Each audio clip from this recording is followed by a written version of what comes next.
This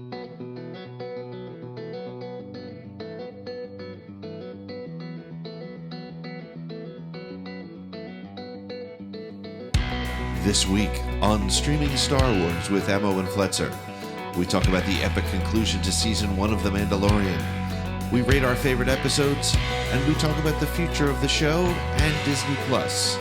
Even after this episode, we won't leave you. This is the way.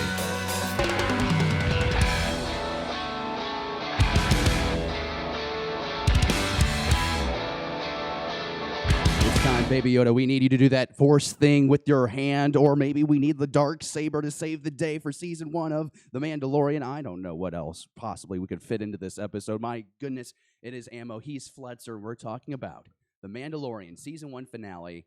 And, oh my damn, thank the maker. I could swear more profusely right now, but I won't because we're trying to keep this professional. But my goodness, that finale yesterday drops 45 minutes, taking a hard swing at fans' hearts and getting our imaginations just going. Pete, has your brain been able to decompress since the magical adventures with Moff Gideon and Grief Karga and this shock trooper that apparently is going to have a larger role in this overall story based on what we learned in this episode?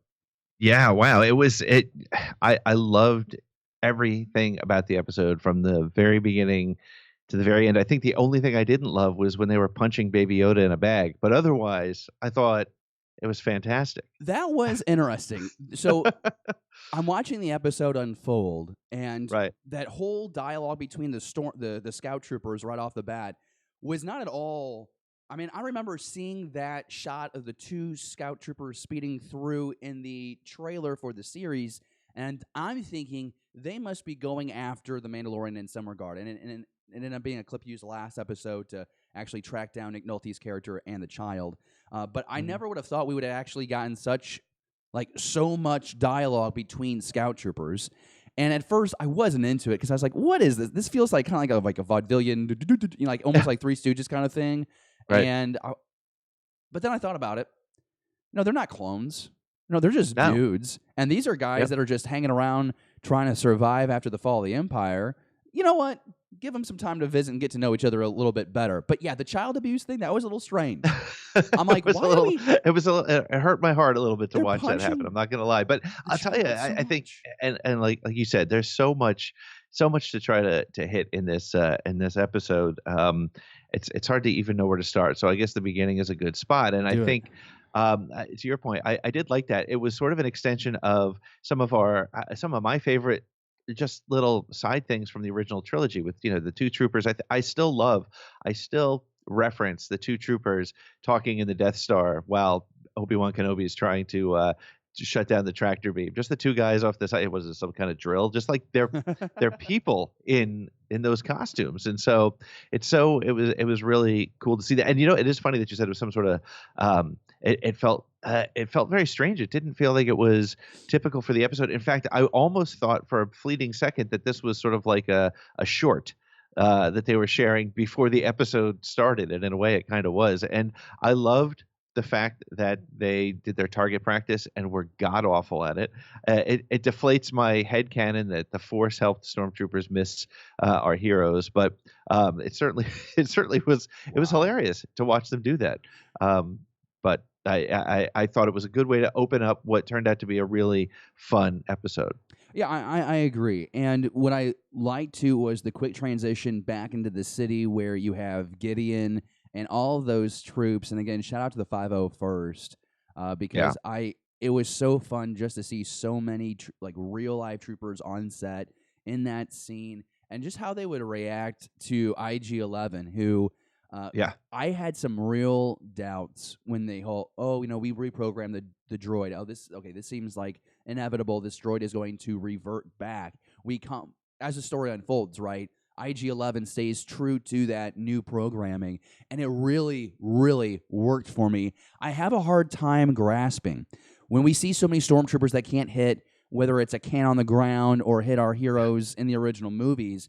How can a droid like this? And again, okay, another example here. A lot of droids we've seen lately are from the prequels, where they're not fearsome, they're more clownish. Here's a droid cruising around on a speeder, picking off dozens of troopers. And And I was like, man, like I'm really into this. But no, let yourself enjoy this. And I think that's something that a lot of fandom should tell itself right now is just enjoy the Star Wars. There are legitimate things you can nitpick, but this is just fun. This is just a fun concept. And I love that whole opening sequence. And then when they got the webcaster loaded up, that was such a great throwback to Empire. I really enjoyed that.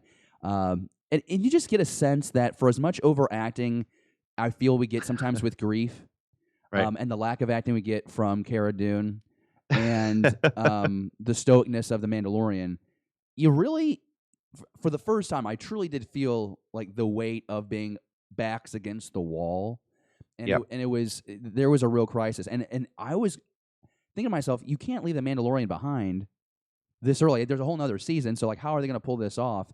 And I'm glad they didn't rely on the child's healing technique too much.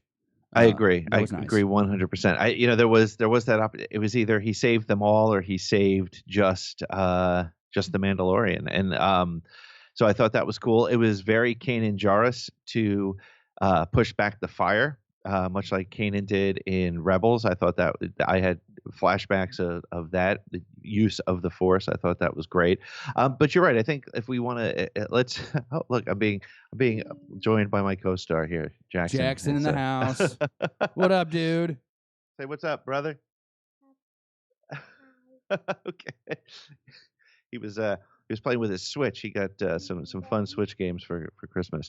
But so when we were talking about the level of acting, it's a really interesting point because I almost feel like Carl Weathers has been told to overact. I know he probably hasn't been, but man, every single line is extremely over the top. Oh it's like a bad high school actor, right? It's right. Really, but it's maybe that's his character in a way, right? And so I think it's good. And in a way, it kind of reminds us that you don't watch Star Wars for the Oscar award-winning acting performances. You watch it to tell the story and have fun with an action story, and that's where it works. Which is interesting because after The Last Jedi, a lot of people were saying that Mark Hamill gave us an Oscar award-winning performance. So people, I think some people do look for great acting in it. I think of Grief kind of like a used car salesman. Yep. He's trying to sell you a hunk of junk. In this case, it's a bunch of lame bounties, and he just happened to get this great bounty that now is progressing our story here with the child. I'm fascinated with the child continues to reinvent my understanding of the Force, and this is something that happened with. I say The Last Jedi. I've always thought that anyone could be Force sensitive, but you couldn't really master the Force unless you had appropriate training. That was like my nuts and bolts basic understanding.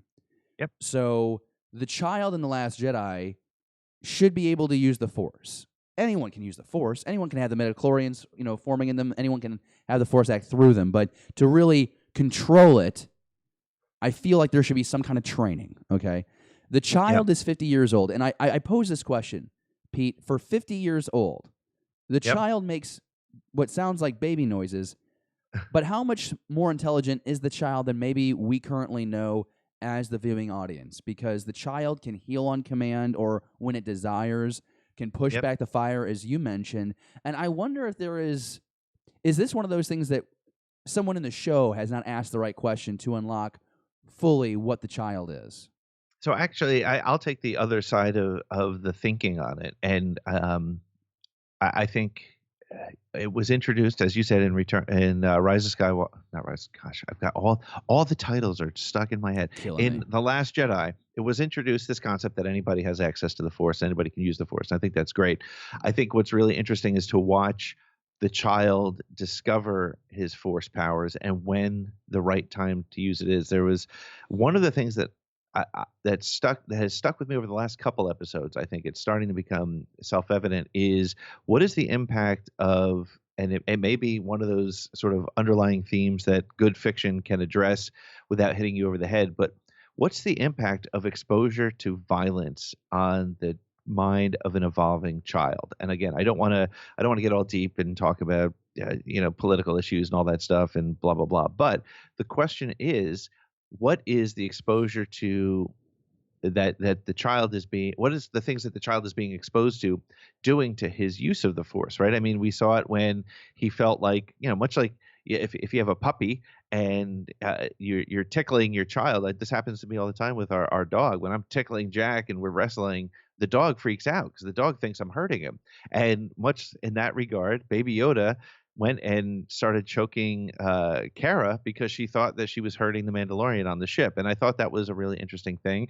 He's now been exposed. He's literally hanging on the back of IG-11 while he's blowing up 100 stormtroopers. So what is that impact going to be? And what happens when somebody like the Mandalorian, who was raised in a war culture, a war creed, raising a Force user? What does that mean? What does that become? So it's a really interesting potential to see how he learns it. Because again, I think the thing that's really important to note, and it was stated in yesterday's episode, was, or at least implied, that they don't even know what the Force is. They don't even understand what this is. They know he's part of some wizard group that was an enemy of the Mandalorians at one point, but that's it. That's all they know. So it's very interesting. I think it's going to be interesting to see how that also unfolds. Keep in mind, I guess we really are getting the siege of Mandalore here in February with the final season of the Clone Wars. Sam Witwer put out a tweet yesterday saying, that's something to hold you over until the season 2 release of The Mandalorian, which we now know is fall of 2020. We can talk about that later on in the show. But I want to truly understand how the Jedi, and this is a side tangent, how the Jedi and the Mandalorians are viewed as enemies, because when you watch the Clone Wars, the Jedi are very much trying to help protect Mandalorian culture. And then you have Satine die, you have Maul come in, take over Death Watch, you have the few good Mandos kind of jump ship, and that's kind of the sect that we follow in the Rebels through Sabine and her sister. And so I'm really fascinated to see what creates that divide. I wonder, is the Armorer a member of Death Watch and not member of the good Mandalorians? Because I think we have a view of Mandalorians as bad. They were actually protectors of peace, and then you had this group break out, and this is what we learned during the Clone Wars cartoon, that they break out trying to seek more power of the planet, and they felt that there should be more strict practices of the Mandalorian culture. I got to ask you, the flashback, this is what really excites me.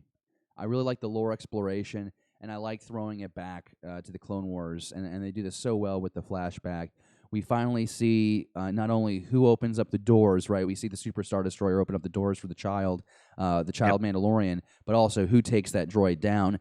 Did that work for you? It makes a lot of sense. I think there was some hopes that it would be a Jedi coming in there to save the day, but I thought it made a lot of sense that it should be the Mandalorians rescuing this child. It kind of makes a smooth transition in how this kid grows up to be this Mandalorian figure we're following today.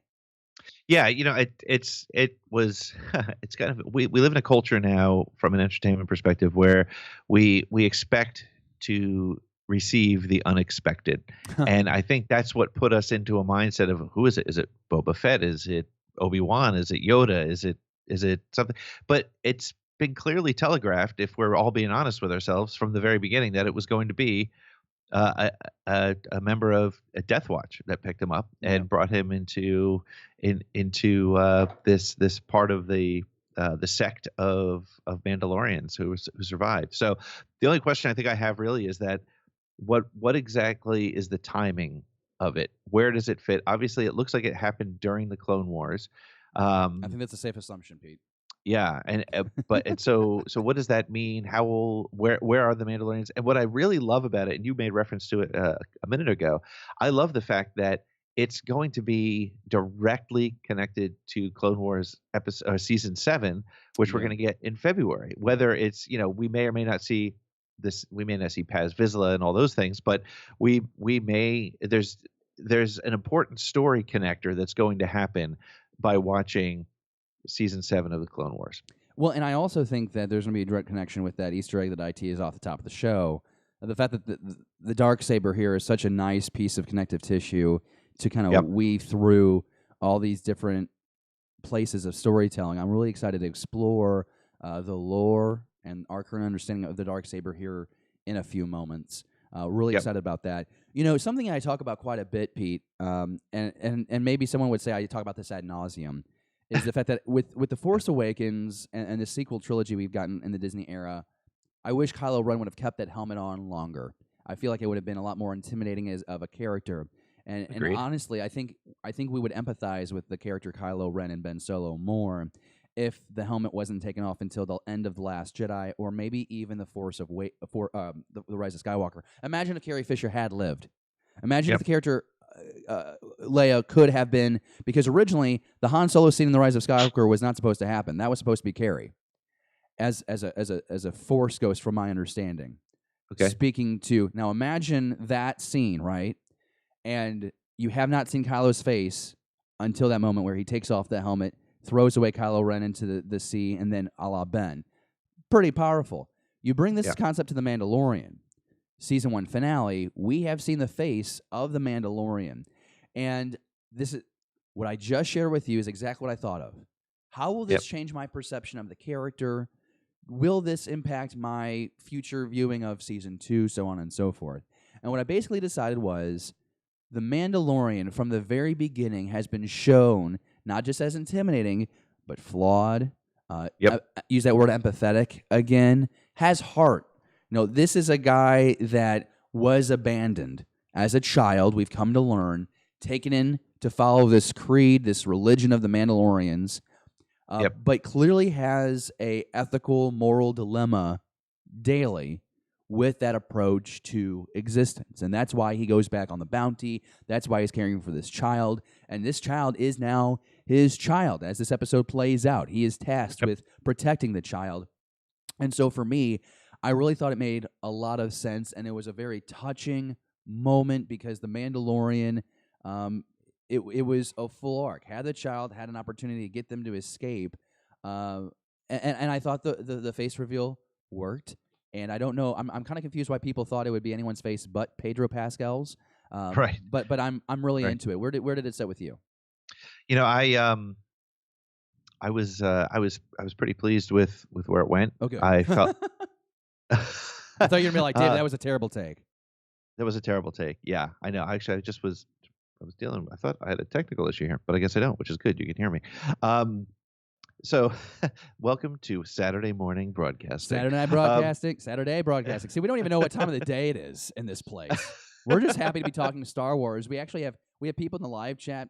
We were just for episode 8. We always do streaming Star Wars live on the Beyond the Blast Doors YouTube channel. And then we do, the podcast version on the Around the Galaxy podcast stream.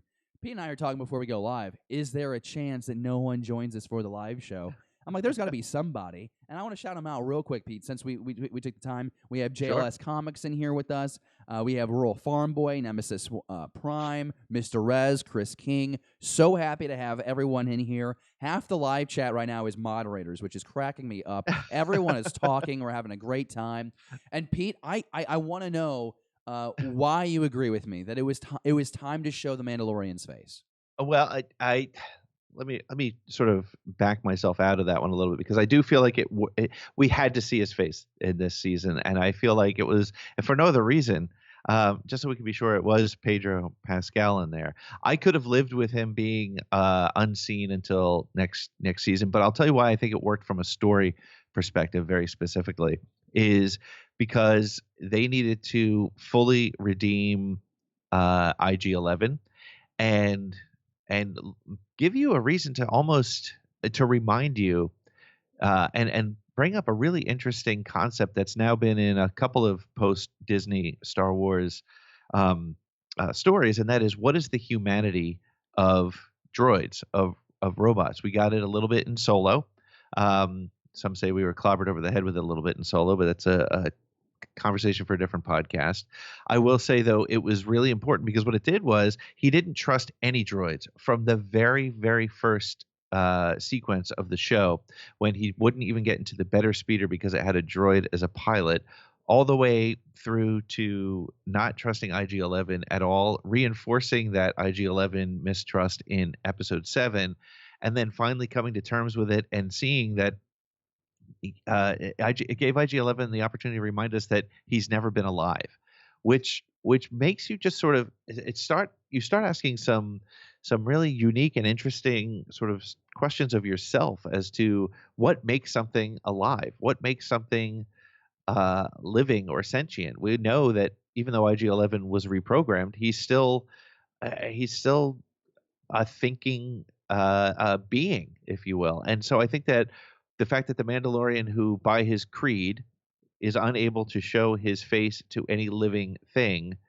is reminded by the droid that he is not living. And then it worked really well into the end of the episode where the Mandalorian was pleading with IG-11 not to sacrifice himself, not to blow himself up in an effort to save his friends. So I think it was a nice arc, and removing the helmet was important to do that. It almost had a Darth Vader feel in a way too, in that his helmet was taken off when he was at his most vulnerable and near death moment.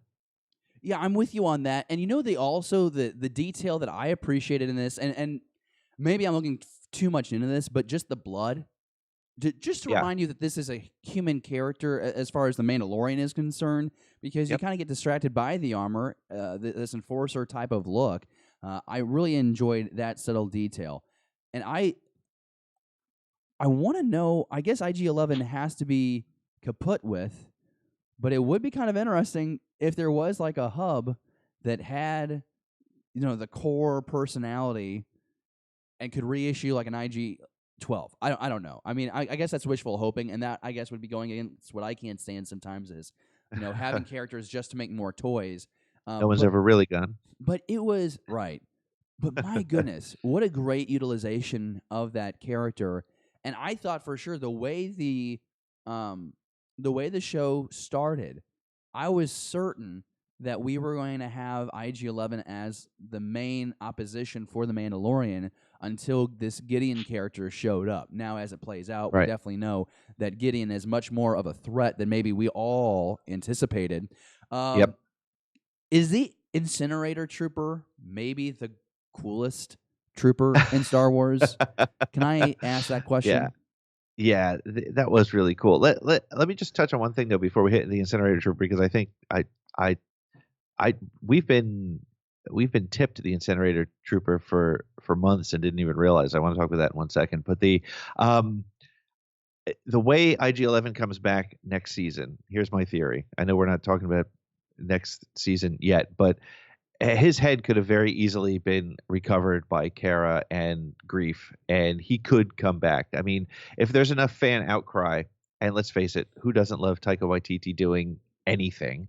To bring him back, I think, is fairly doable. And I like what you're saying. It's sort of an IG-12 and sort of an evolution of that particular IG unit. So I would love for him to come back.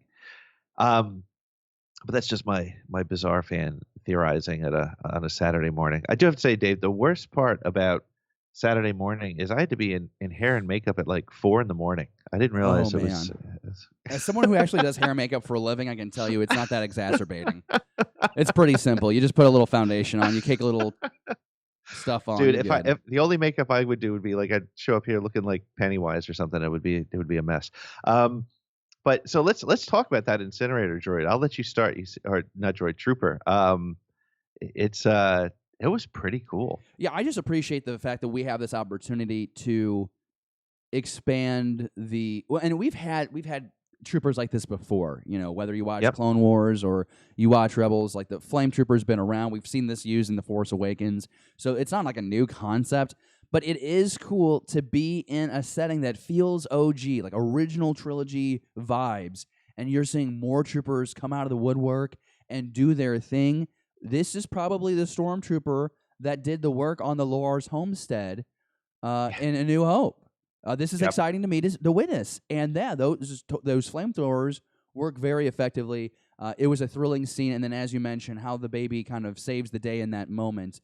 But I really do enjoy Moff Gideon. I think Moff Gideon has a lot of tools at his disposal. Pete, I need to step away real quick. There is a question in the live chat from Ganon136. What are your thoughts on Clan Vizsla saving the Mandalorian when he was a child. We touched on that momentarily, but how about you go back and kind of walk us through your thoughts of the Mandalorian saving the day, and you will hear me when I'm back. How's that sound? And you can just keep talking with the folks in the live chat for a little bit. That sounds fair. I'm going to really lean very heavily on the live chat folks here for this because I don't have as much Mandalorian lore as I would like, but that's okay. So, really interestingly, I think, as David said, just to reiterate the question, what are your thoughts on Clan Vizsla saving the Mandalorian when he was a child? Was that a surprise to me? As I was saying before, it wasn't shocking to me, and I think we wanted to see it be a different type of character, or a character that we've known, or sort of a surprise, like when the doors open, for example, my son looked at it and he said, "Oh, it's Boba Fett," and obviously it wasn't. I think it's Star Wars doing what Star Wars does really well and gets away with doing pretty well, which is making those direct connections to things we already know, right? I mean, I think it took me a little bit of time to become comfortable with the fact that, yes, Anakin Skywalker made C-3PO. That felt a little bit too convenient. Clan Vizsla being on the ground to save, what was his name? Din Djarin, from the attack seems a little convenient. But you know what? We're learning the Star Wars story, and it was great to see that that signet on the arm when he pulled him out of the box, or out of the cellar there. I thought that was really fantastic. And what I loved is was the way that they used the jetpacks and the way they ran through it. And I'm seeing here that Clan Vizsla was not part of Death Watch. Let me just see. I'm reading here that says, was there a rural farm boy is pointing out that it was Death Watch and not Vizsla. And I am not, like I said, I'm not an expert on the Mandalorian lore. But so I guess the question is, was Clan Vizsla part of Death Watch? It certainly was the Death Watch logo. I know that because I actually went and looked that up as soon as I saw it on his arm there. So I thought it was an important piece. But I also again, to answer the question the way it was posted, I think it's really important that we bring them all together. We start to see things that we've seen before, and that we're going to see this connection clearly in season 7 of the Clone Wars. I think we're going to get some direct connection. We may actually see how somebody like Moff Gideon ends up with the Darksaber. So I'm reading here. It says JLS Comics tells us that Pre Vizsla led them before Maul killed Pre Vizsla. So that's great. It's important to know. So Pre Vizsla led Death Watch. Is that what you're saying, JLS? I think that's what it is. And if that's the case, then it's all very tightly connected.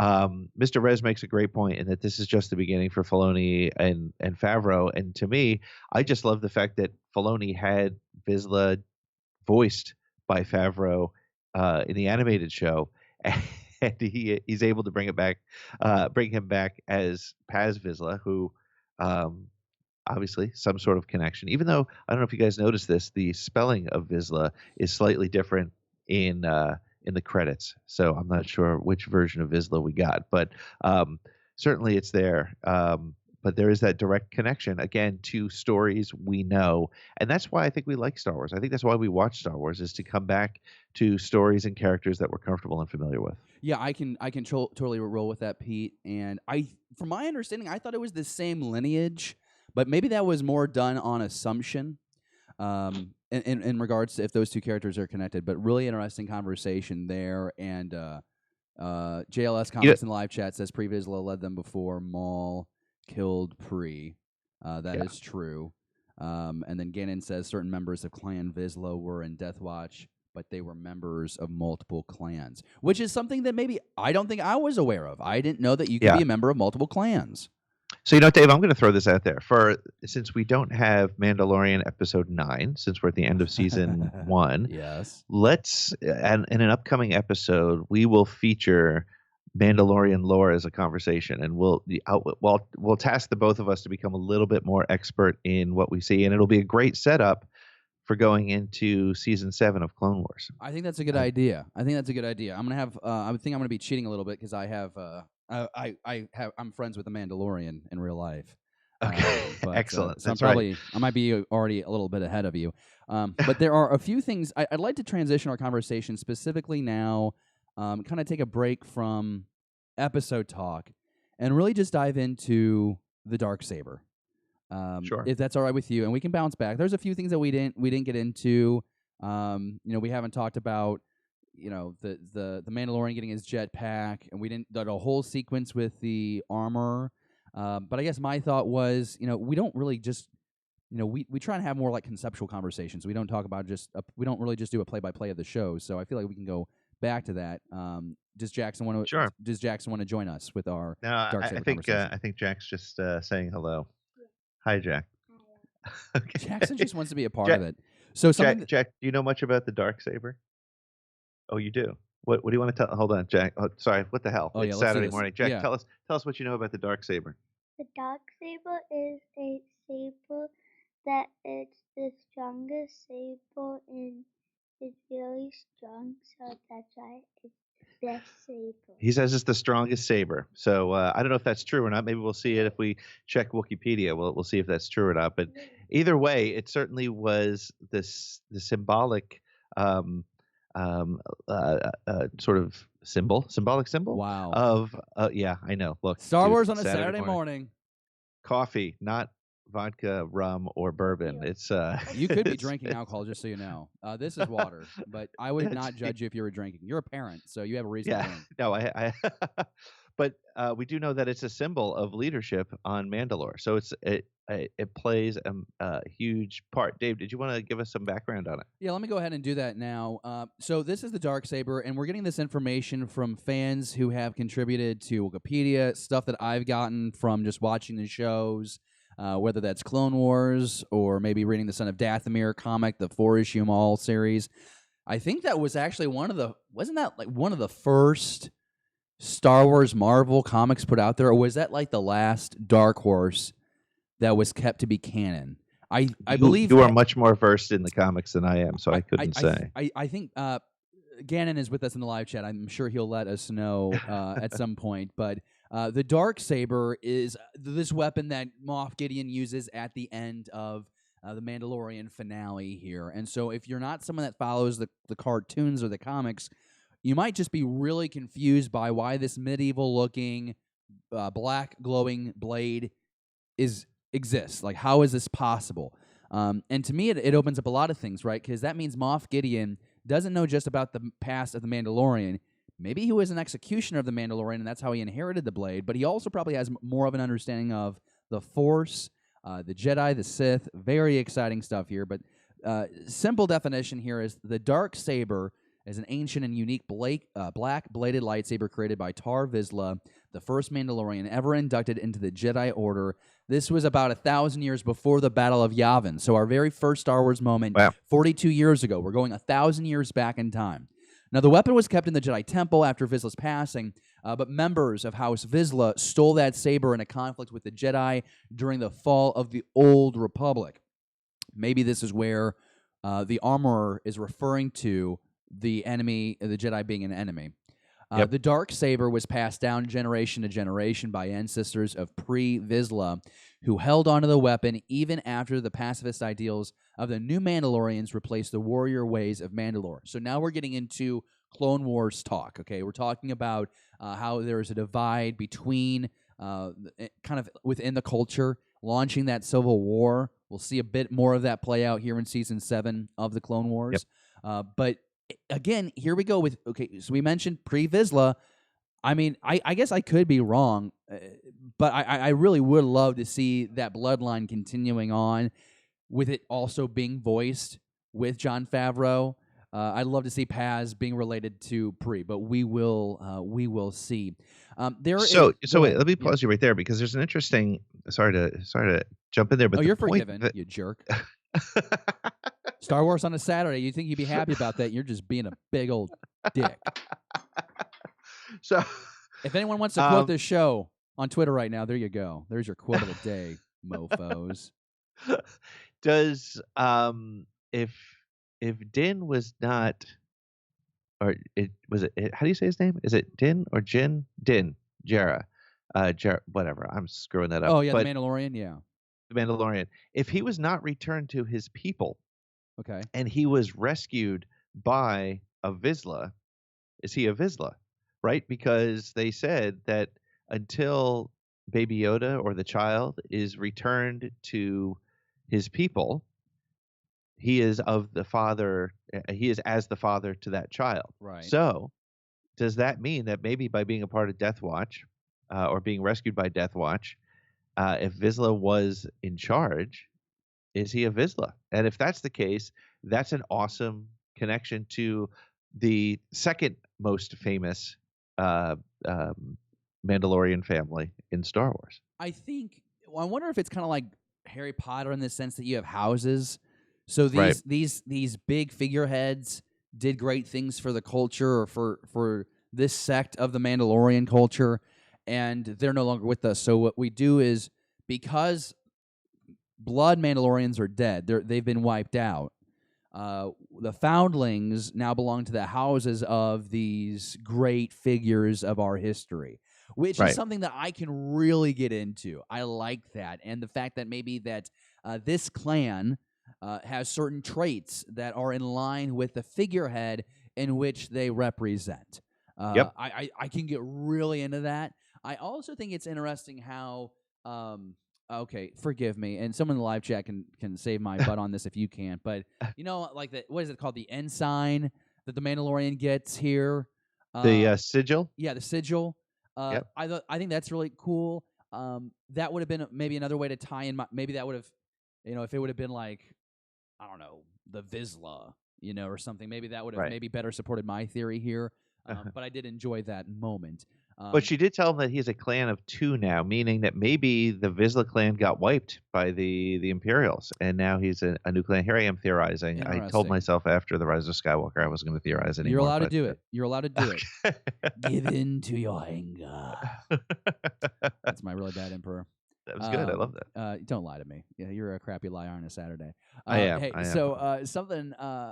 So something else I thought would be kind of cool to explore here with the Darksaber. Signet, not sigil. Sorry. Right, thank Signet. you. Damn it.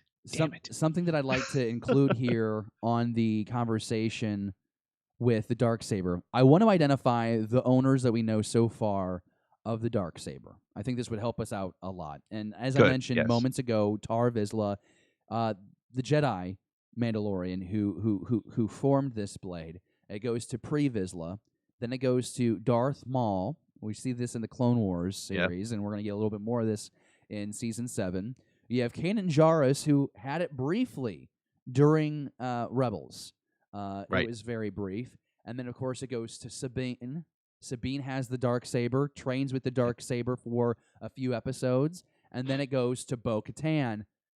From Bo, we go to Moff Gideon. And, of course, this leads us to the finale, the final moment of this finale, which Moff Gideon, out of a crashed TIE fighter, is cutting himself out with the Darksaber. So there are more reasons than we originally thought.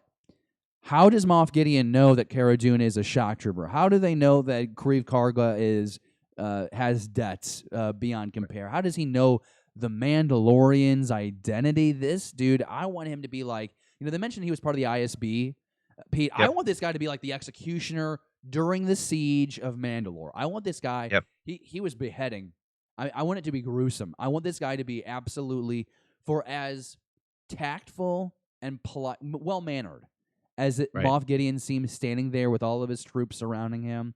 I want him to be just absolutely ruthless back in his heyday. Yeah, I think that, he could become one of the greatest villains in Star Wars just because he is so.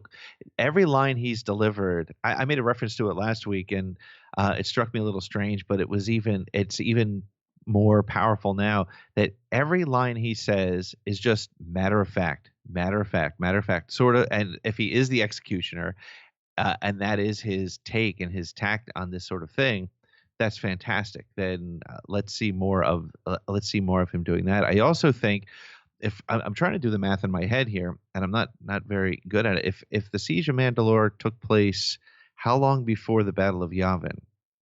Do we know? Yeah, I mean it's Clone Wars, so this would have been at least So 19 20 years. years? At least, yeah, 19 to 20. Yes. So 20 years plus then you add 7 to 10 from the end of Battle of Yavin, so 30 years. So yeah, he could have been a 20, 25-year-old up and coming officer in um and been an executioner and part of the empire.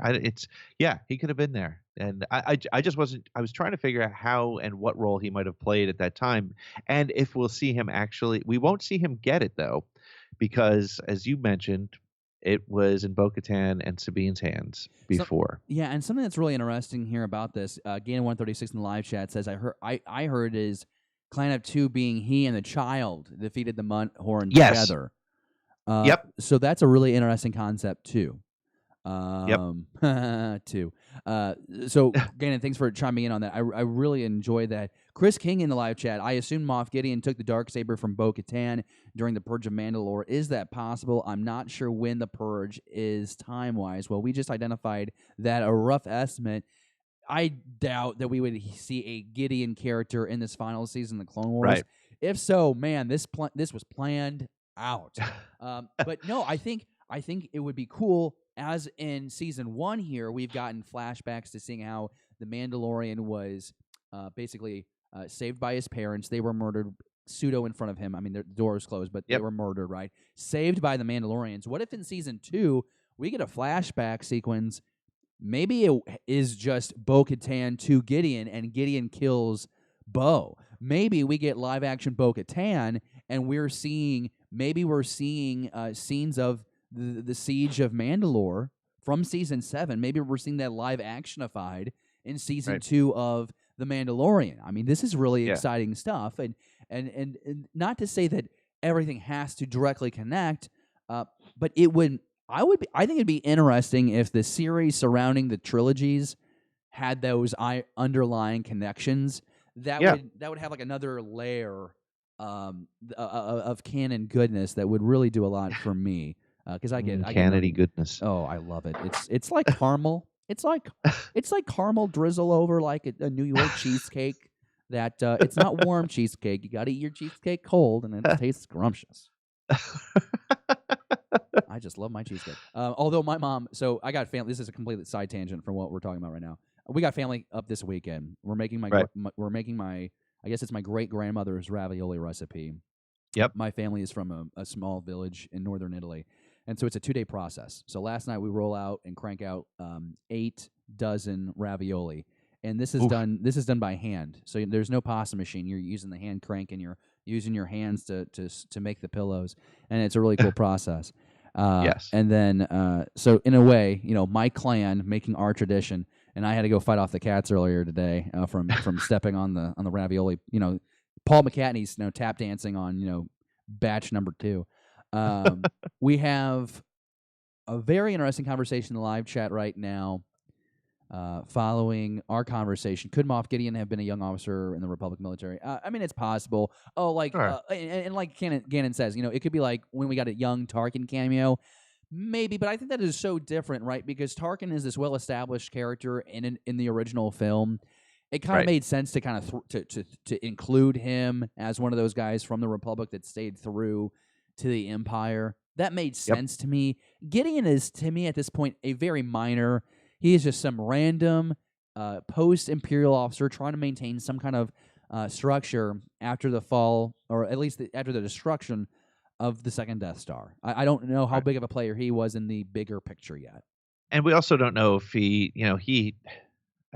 again, this is total conjecture, but did he claim himself to be a Moff after the fall of the Empire? Did he jump on that title, and was he just some sort of backwater, sort of sergeant or something that jumped on it, or what? We don't know. But either way, to your point, I do love the fact that we do have the Skywalker story in the middle, and now some really great content surrounding it. This kind of goes to put some of the bigger challenge surrounding things like The Rise of Skywalker and the expectation of fans like us who are willing to, on a Saturday morning, spend time in a live chat and talk about Star Wars movies, like these are stories that are interesting, that the opportunity is there for Filoni and Favreau to make the connections for people like us so that we'll really dig it, and they'll dig it. Let's face it, they're as big a fans as we are.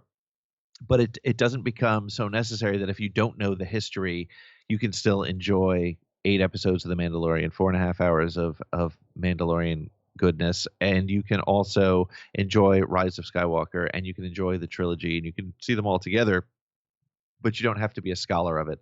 So I'm really curious to see where it goes. I'm excited, and to the point you were making before about was I surprised to see the Mandalorian's face in this episode? I was more surprised to see the dark saber. Like, I literally had to pause it and re-look at it and say, wait a second, is that what I think it is? Because I was really shocked that would make an appearance in this episode, in this season. And I'm glad it did, but I was surprised. Heck yeah, I was overwhelmed by how good it looked. I mean, that's something that we've only seen in animated form.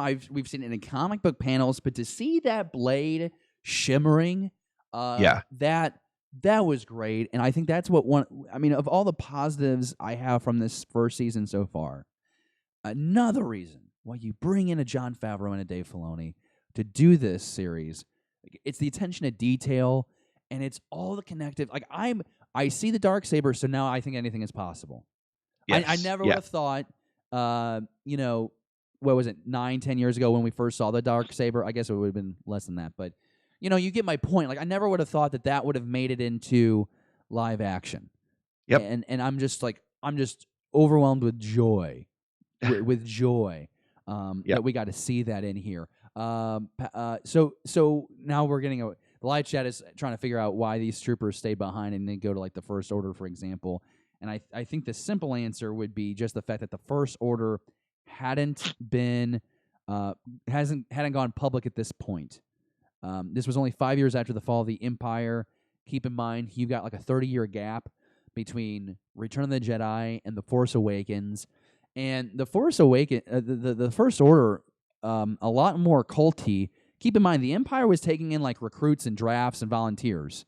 Right. The First Order, they were stealing children. And then the Final Order is weirder because they're basically inbreeding to make crew members for all of Palpatine's Star Destroyers. Right. So it gets weirder as you continue on. It's like, we will do anything to rule the galaxy, and that includes mating with sisters. Okay, cool. So let's stay away from that. I don't want to get into that crap on this show. Todd Hoffman has a great point, too. By watching The Mandalorian, and I don't think that I don't think we write The Mandalorian, I don't think we do The Mandalorian to get people to go back and get more views for the Rebels series and for Clone Wars. But I think Dave Filoni and Jon Favreau here are telling you a story that by itself is rich of Star Wars fun, lore, adventure. But if you want more, or you want a better understanding of where these, symbols come from, we've got 6, soon to be 7 episodes of of Clone Wars. We've got 4 seasons of Rebels, and sink your teeth. And I think that we often talk sometimes, Pete, about how the audience that watches the movies is vast, but the audience that watches the TV shows, watches reads the comics, reads the books, it gets smaller and smaller and smaller. And so this is a great way to take that larger audience now that probably has Disney Plus, because The Mandalorian is, whether you want to call it TV or a streaming show, this is cinematic. This rivals the quality of our Star Wars movies. Aside from like two moments in one of the episodes, one of the the space skirmish thing where the one shot looked really photoshoppy, that looked like crap. Everything else was like, man, this would have worked really well in the theater. Now, I think that a larger movie audience now is going to be pushed to these smaller niches of Star Wars storytelling, because The Mandalorian will send them to go explore the finer intricacies of the Star Wars story, and I'm really thrilled about that. Yeah, it's kind of an interesting thing. I think it might have been said on this show before that there's almost a jealousy of people like my son's age who are going to be able to discover things maybe through The Mandalorian and then realize, oh my gosh, there is a much larger story out there, and there were major movies made of this, and so it's I've been saying it for months, and even after Rise of Skywalker, and as I see some of the positive and negativity going on around Rise of Skywalker, I see, and I think it is a great time to be a Star Wars fan. And it's what's very encouraging and bodes well for the future of Disney Plus, and bodes well for the future of the Mandalorian, is the comment stream below Jon Favreau's post yesterday of what I'm assuming is a Gamorrean guard, um, and dropping that the next season of Mandalorian comes in the fall of 2020, and giving that news to us. I think it's uh, the comment stream below that was all positive. There was no negative. There was no people trying to find a problem or an issue with what's there. Because, like I said before, if you want to nitpick any of the Star Wars stuff, you absolutely can. Yeah. But I feel like Mandalorian has captured what they set out to do and what they said it would do, which is sort of bring you back to that playing with your toys in the sandbox kind of feeling that Star Wars gave us when we were 7, 5, 10 years old, and just discovering it. And it's all coming back now in that kind of approach and that kind of way the story is delivered. And you're eager for the next thing. And I do have to say, probably more so than I did in watching Force Awakens, Last Jedi, and The Rise of Skywalker. I've had moments where I have literally spoken out loud to my screen, and I'm not that kind of a guy. But like watching the show yesterday, I was afraid that Kara was going to sacrifice herself. I was afraid that something was going to happen to the baby. I was afraid that, even though we knew Pascal is coming back and we know that episode 2 is coming, there was a chance that the Mandalorian died and somebody took his place or something. And there was real tension built and real excitement built into the way these stories are told. I think that's why people love them. There's no expectation. There's just, and I think they benefit by the fact that it's not a multi-billion-dollar a box office need. It's just a good story that needs to be told, so they can go and tell the story the way they want to tell it. See, and I think you have a really good point. I think it's also the benefit of having brand new characters. Yep. There's no pressure or expectation because all these characters are new. You can bring in artifacts like the Darksaber and get people excited because they can go back to previous memories in the series, in the Star Wars series overall. But there's no pressure of, can this character make a wrong or right decision? It's a decision that character makes because we have no previous understanding of the character other than the 7 previous episodes. And so, Correct. I mean, when you and I were talking on episode 3 of Streaming Star Wars Peak, going back 5 weeks, right? So long ago. I made the comment, I don't like how the Mandalorian is morally gray. I wanted the Mandalorian to be fierce, relentless, and of course the child shows you this other emotional side of the character. Obviously, my viewpoint on that has drastically changed. Of course, in the moment you disagreed with me on that, you kind of helped show me the value of having a bounty hunter that, because as we've now learned, the Mandalorian is not of Mandalore. He's another Right. foundling. And that's what allows him I'm trying to make sure I say this word right because I don't say this word very often correctly. Accessibility. Okay. Accessibility. Accessibility. You can see yourself, you can get into that character and see maybe yourself represented in some ways. Not feeling like you belong, you're saved by another group and you grow up and have a life. Hopefully your life turns out better than the Mandalorians. That's a tough life to live. But I think overall, and I think this is why I go back to when someone asks me about Rian Johnson directing more Star Wars. I absolutely think he should. I just don't think Rian Johnson should have. I don't even think that it's Rian Johnson shouldn't have done The Last Jedi. I think there just should have been a plan to direct him to allow a little bit more consistency between The Force Awakens and whatever happened with that 9th film. That's all I'm saying. I think Rian Johnson in the Star Wars world with characters we've never seen before and a timeline we've never seen before, I think would be amazing. Go watch Knives Out, okay? Everyone says it's dope. Go watch Looper. Go watch all these other movies. He is one of the best directors of our freaking time, okay? You can't have an argument against that. He really is amazing, okay? But with brand new characters, all new timeline that is supported by the success of The Mandalorian. because Jon Favreau, keep in mind, Dave Filoni, for example, first time directing live action. He's done episode 1. He did episode 5. Episode 1 was okay. Yeah, it was fun. It was good. A nice little easy start into the series. 5 left me wanting a little bit more. But you know what? Why does he get away with it? Because it's The Mandalorian, and it's all new. Star Wars and TV form is all new. The Mandalorian is new. These characters are new.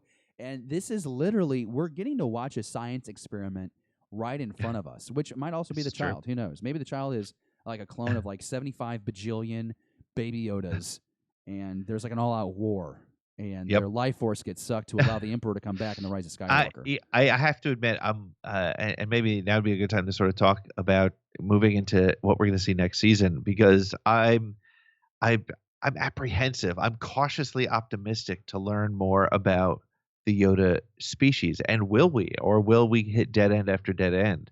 Because clearly that's the mission he's been put on by the armor, is to find more of the child's people. Yeah. And so where are we going to go with that? It's, and maybe it's an interesting time, because people like myself, who've been a Star Wars fan for 42 years, since I was 7 years old, going down that road and seeing and always sort of accepting that we don't know anything about Yoda's species, and we're totally cool with that. And it's a mystery.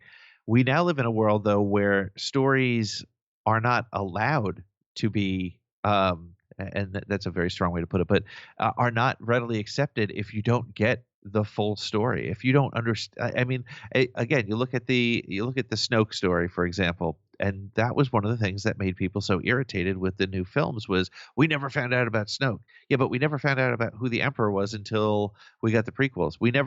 So this feeling that I don't need to know about Yoda's people is fine with me. So I'm cautiously optimistic. The fact that it's in Filoni's hands makes me comfortable.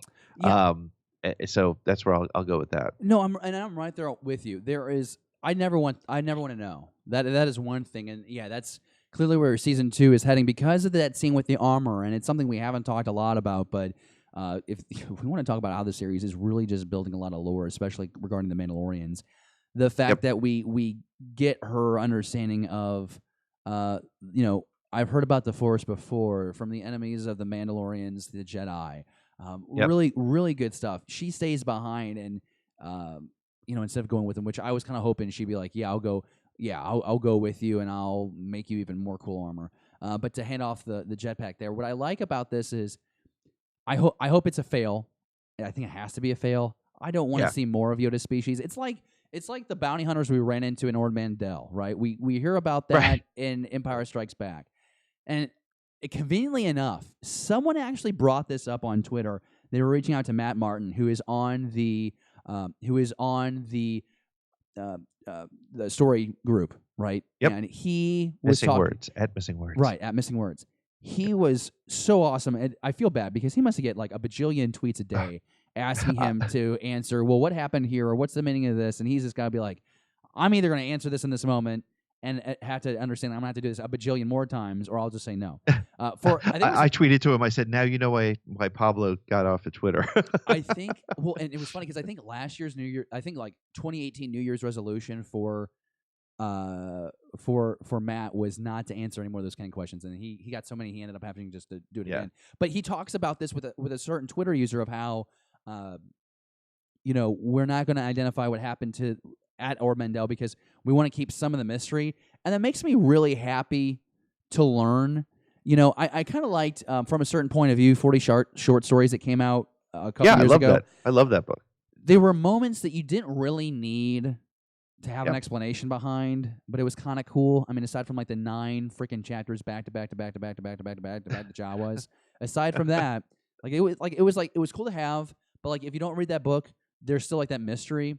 Yeah, and I think if they ever did approach what did happen at Ord Mantell, I hope they do that in like another 40 short stories book, because I think that would just ruin a lot of the mystery. Like, it had to be really bad to get Han moving back to pay off that debt. So I do like some mystery and suspense still in Star Wars. Everything doesn't need an answer.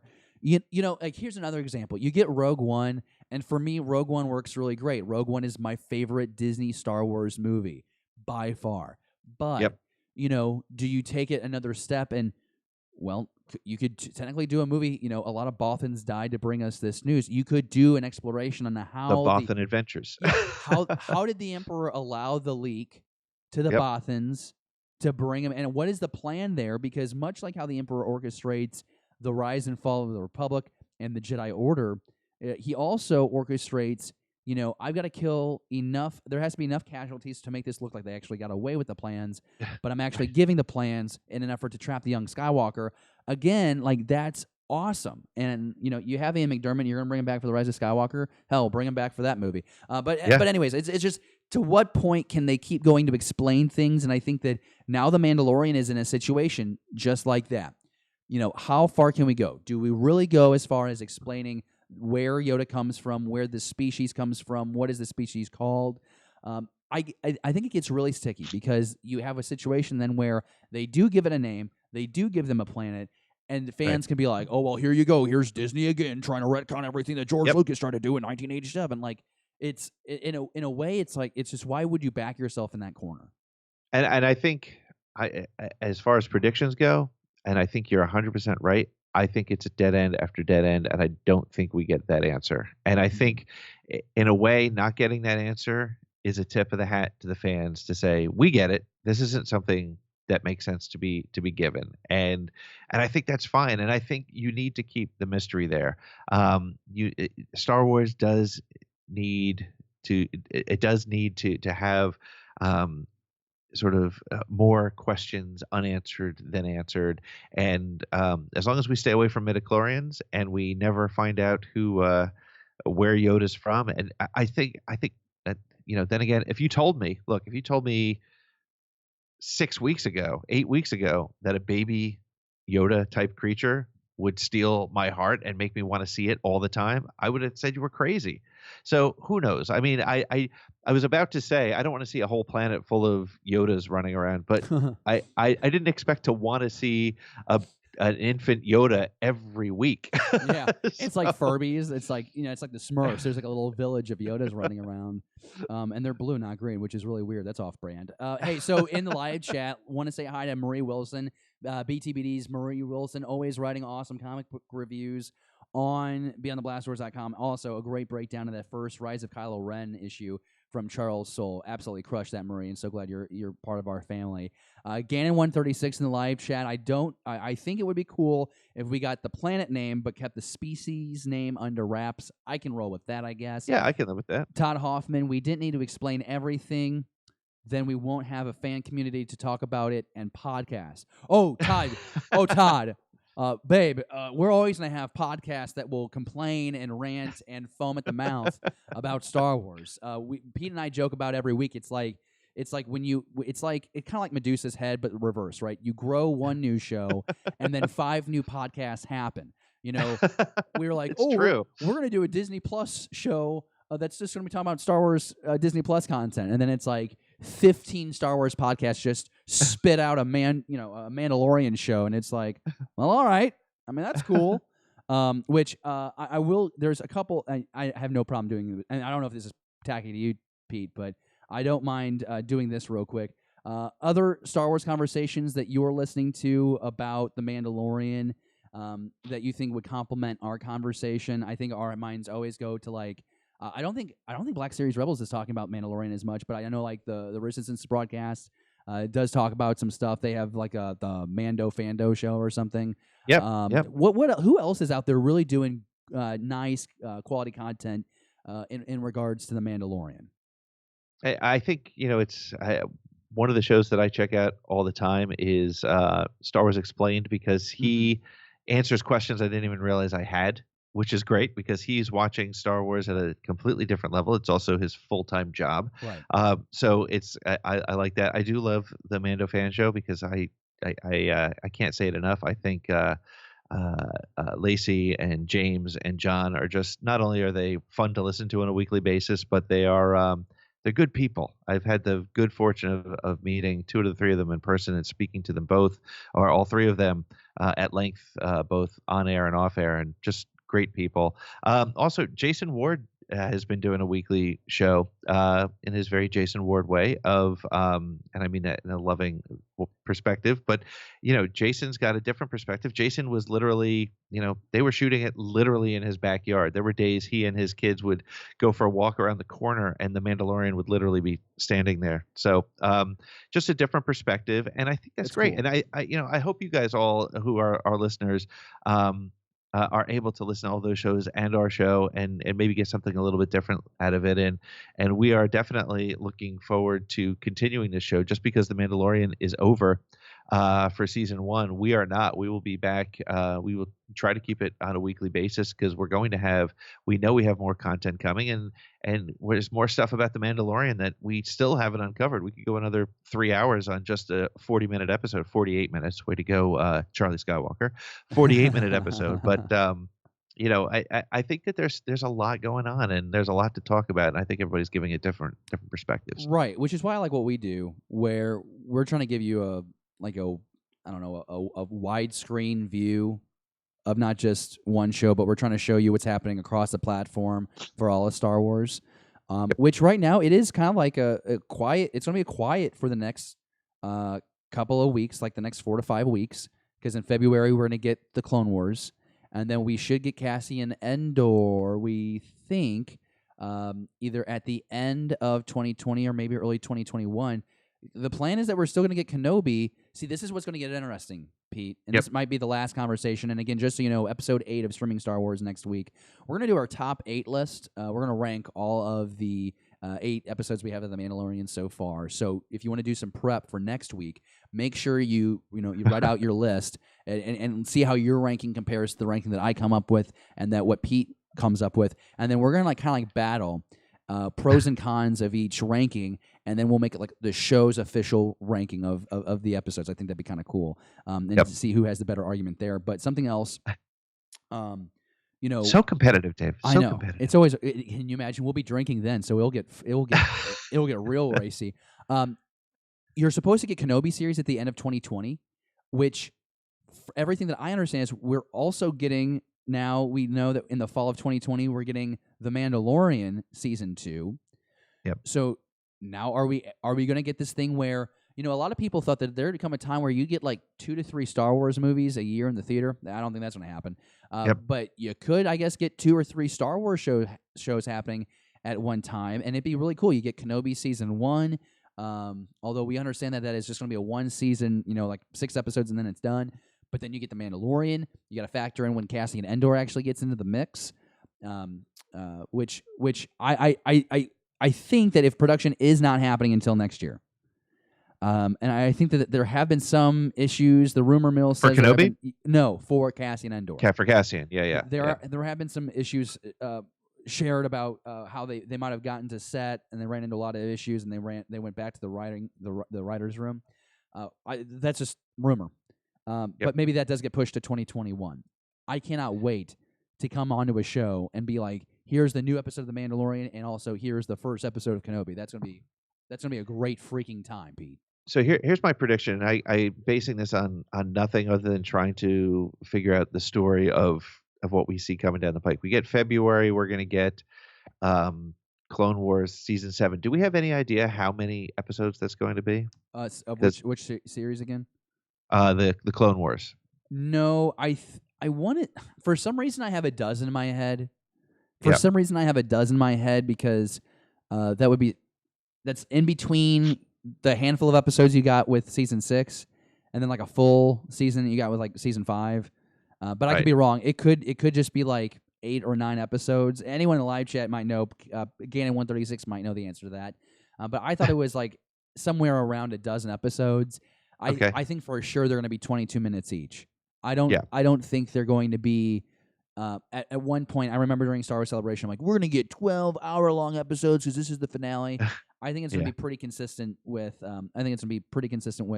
The same kind of story structure of the previous seasons. But so excited for that. I just saw. Yeah. Have you watched that fan film that Jamie Acosta did? The Kenobi one? Fan film.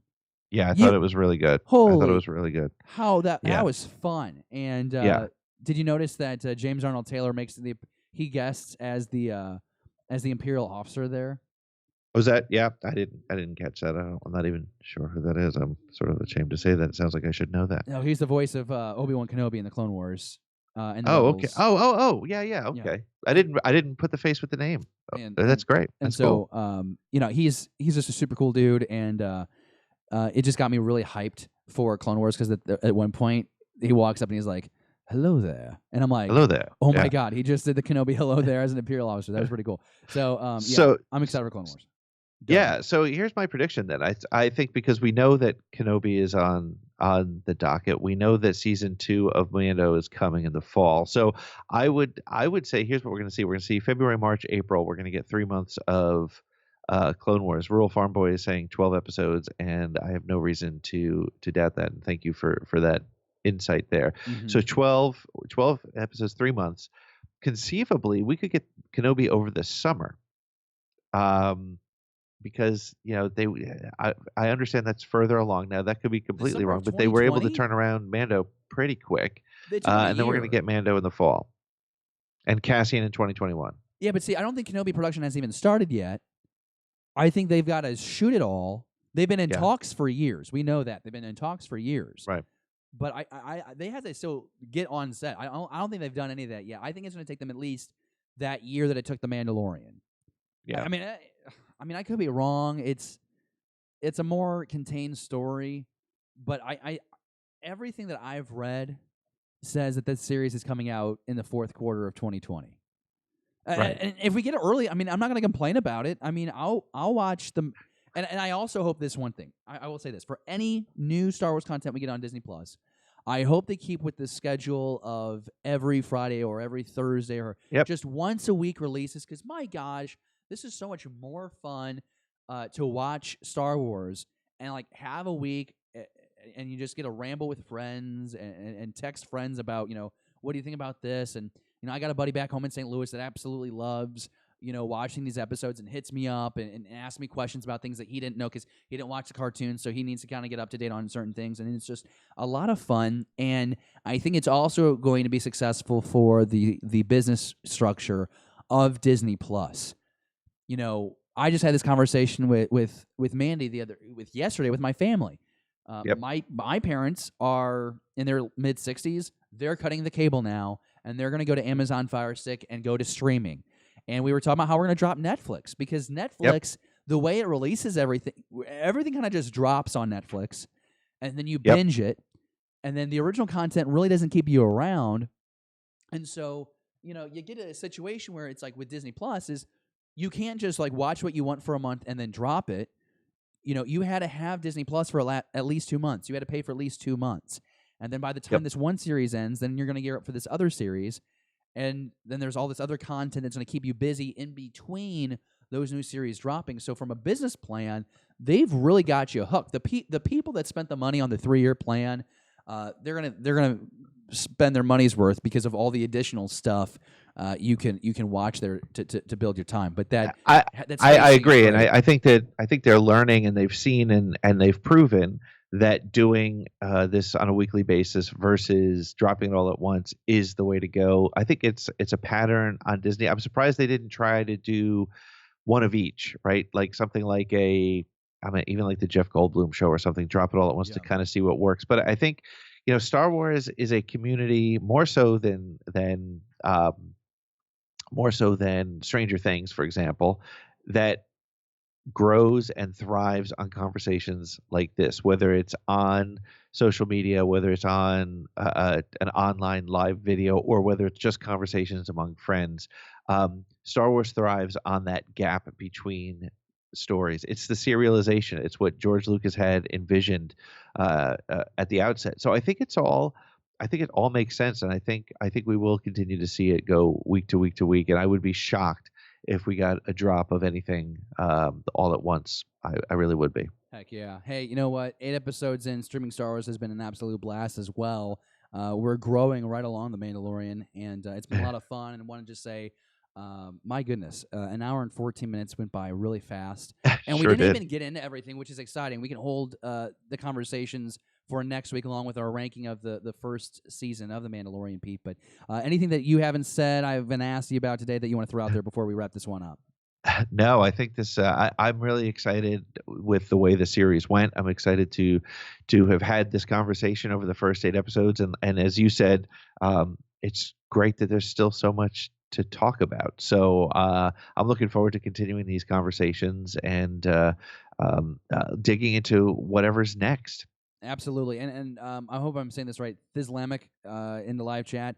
The Mando is not perfect. He is the perfect Star Wars character, protector, father, warrior. I really dig that. Yep. That's pretty cool. Totally, 100%. And then we have been we got clarification. It is 12 episodes for Clone Wars, so they'll probably be 21, 22 minutes each. Just want to say thank you so much for joining us. Everyone in the live chat, super awesome joining us on this Saturday morning. Yeah, let us know. We're going to end this episode. Let us know in the comments section on the rewind. Let us know what time you like best for this show. We've done Friday night. We've done Saturday morning. We've done Saturday night. You know, what time works best for you to be at your computer to be able to engage in a live Star Wars conversation? We want to know the answer for that. And of course, as always, I feel like we do this every episode. It's called branding. It's okay. It's about enforcing your brand. You can always follow us on Twitter at StreamingSW. Pete, myself, monitor that account sometimes religiously, sometimes as religiously as possible. You can always watch our live show, Beyond the Blast Doors, we'll just say sometimes. Sometime, at some point on the Beyond the Blast Doors YouTube channel. And then the next day, you'll get the podcast version on the Around the Galaxy podcast stream. That's right, because you have two shows becoming one here. It's like a dyad. It's a dyad in the Force. It's a dyad in the Force.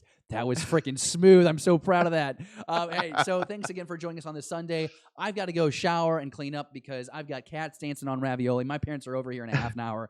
Pete is a parent. He should go take care of the child. Jackson keeps running around like he's crazy. He's hyped up on sugar. Was it a Merry Christmas, Pete? I didn't ask you that. I'm so sorry. Did you have a good great Christmas. Jack, how was Christmas for you, bud? Awesome. I love how that kid just messes with you so much. He does. This kid is going to be, much like Obi-Wan said to Anakin in Attack of the Clones, you're going to be the death of me. Oh my God, yeah. That's so funny. Terrible thing for a parent to say, but yeah, that's great. And yeah, the plan is to do Beyond the Blast Doors tomorrow morning. World Farm Boy asking in the live chat. Not sure if it's going to be. I think it's just going to be me that day. But nonetheless, I'm glad, Pete, that you had a great Christmas. I hope that everyone in the live chat had a wonderful Christmas or a happy holiday, whatever you celebrate. And I hope that you look forward to a happy new year, and I hope you have a great celebration with family and friends. And yeah, on the other side of this, we're going to be talking about The Mandalorian Season 1 as a true thing of the past and looking ahead to what is in store in the future of Star Wars on Disney Plus here on Streaming Star Wars. That's going to do it for us. And may the Force be with you. I mean, I'm going to keep playing the bump. I'm going to keep talking. Pete's just like, I thought we were done after the bump played. I'm like, no. What do I do now? No, okay, now the music is rising. Now the music is rising. Now we got to go. Now we got to go. Bye.